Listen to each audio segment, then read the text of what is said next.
Hi guys, ಇವತ್ತು ನಾವು ಕಬ್ಬಾಳ್ಗೆ ಹೋಗ್ತಾ ಇದ್ದೀವಿ. ಸೊ ಇವತ್ತಿನ ಬ್ಲಾಗ್ ಕಬ್ಬಾಳು ಹೇಗಿದೆ ಅಂತ, ಮುಂಚೆ ಹೆಂಗಿತ್ತು ಈಗ ಹೆಂಗಿದೆ ಅಂತ ನಿಮಗೆ ತೋರಿಸೋಣ ಅಂತ ವೀಡಿಯೋ ಮಾಡ್ತಾಯಿದ್ದೀನಿ. ಸೊ ಇವಾಗೆಲ್ಲ ಇನಾಗ್ರೇಷನ್ ಮಾಡ್ತಿದ್ದಾರೆ, ಎಲ್ಲ ಹೊಸ್ದಾಗಿ ಕಟ್ತಿದ್ದಾರೆ. ಹಳೇದು ಇದೆ, ಬಟ್ ಇದನ್ನು ಸ್ವಲ್ಪ ದೇವಸ್ಥಾನ ದೊಡ್ಡದಾಗಿ ಮಾಡೋಣ ಅಂತ. ಸೊ ಇವಾಗ ದೇವಸ್ಥಾನಕ್ಕೆ ಎಂಟ್ರಿ ಕೊಟ್ವಿ. ಒಳಗಡೆ ವೀಡಿಯೋ ಮಾಡೋಂಗಿಲ್ಲ, ಸೊ ವೀಡಿಯೋ ಮೊಬೈಲ್ ಯೂಸ್ ಮಾಡೋಂಗಿಲ್ಲ, ಅದಕ್ಕೋಸ್ಕರ ನಾನು ವೀಡಿಯೋ ಮಾಡಿಲ್ಲ ಗೈಸ್. ಇವಾಗ ಪೂಜೆ ಮಾಡಿಸೋಣ ಅಂತ ಗರ್ಭಗುಡಿಗೆ ಹೋಗ್ತಾ ಇದ್ದೀವಿ. ಅಲ್ಲಿ ಪೂಜೆ ಮಾಡಿಸಿದಾದ್ಮೇಲೆ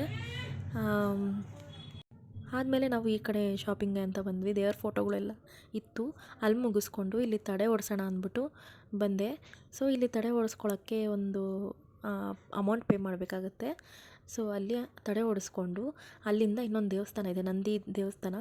ಸೊ ಅಲ್ಲಿ ಹೋಗಿ ನಾವು ಪೂಜೆ ಮಾಡಿಕೊಂಡು ಅಲ್ಲಿಂದ ನಾವು ಹೊರಗಡೆ ಬಂದ್ವಿ. ಅಲ್ಲಿ ಕುತ್ಕೊಳ್ಳೋಕ್ಕೆ ಜಾಗ ಎಲ್ಲ ಚೆನ್ನಾಗಿದೆ, ಮತ್ತು ಫೋಟೋಸ್ ವೀಡಿಯೋಸ್ ಮಾಡ್ಕೊತಿದ್ರು ಎಲ್ಲರೂ. ಯಾಕಂದರೆ ನಾವು ಹೋಗಿದ್ದು ವೆಡ್ನಸ್ಡೇ, ಮಂಗಳವಾರ ಶುಕ್ರವಾರ ಮಾತ್ರ ತುಂಬ ಜನ ಇರ್ತಾರೆ ಗೈಸ್ ಇಲ್ಲಿ.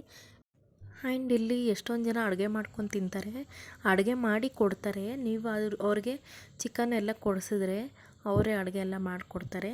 ಇಷ್ಟು ಅಮೌಂಟ್ ಅಂತ ಪೇ ಮಾಡಬೇಕು. ಸೊ ನಾವು ಮಾಡಿಸಿದ್ವಿ, ತುಂಬ ಚೆನ್ನಾಗಿದ್ದು, ಟೇಸ್ಟಿಯಾಗಿತ್ತು. ಇಲ್ಲಿ ನಾಟಿ ಕೋಳಿ ಸಾರು, ರೈಸು ಮತ್ತು 2 ಮುದ್ದೆ ಇಷ್ಟು ಮಾಡಿಕೊಟ್ಟಿದ್ದಾರೆ ಗೈಸ್. ಐಟಮ್ ತುಂಬ ಚೆನ್ನಾಗಿತ್ತು. ಸೊ ಈ ವಿಡಿಯೋ ಇಷ್ಟ ಆಗಿದ್ದಲ್ಲಿ ಲೈಕ್ ಮಾಡಿ, ಶೇರ್ ಮಾಡಿ, ಕಮೆಂಟ್ ಮಾಡಿ ಆ್ಯಂಡ್ ಸಬ್ಸ್ಕ್ರೈಬ್ ಮಾಡಿ. Thank you.